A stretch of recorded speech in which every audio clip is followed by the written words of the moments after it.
So hello guys, ये फिल्को washing machine है। फिल्को company का वॉशिंग मशीन और ड्रायर डबल डोर का है।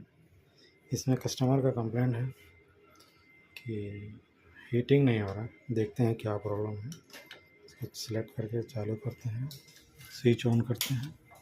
करने के बाद देखते हैं क्या मुश्किल है इसमें।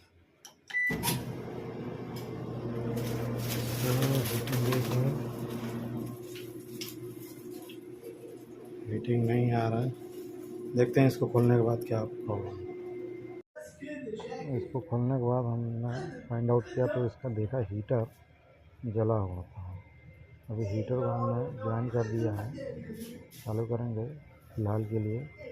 जैसे इसको रिप्लेसमेंट करेंगे, रिप्लेसमेंट करने के बाद ये ओके हो जाएगा। तो अभी फ़िलहाल में हम इसको जस्ट जोड़ के वायर और चालू करके देखेंगे कैसा है। तो हमने इसको लास्ट में चालू करके देखा तो ओके हो गया। Thank you for watching.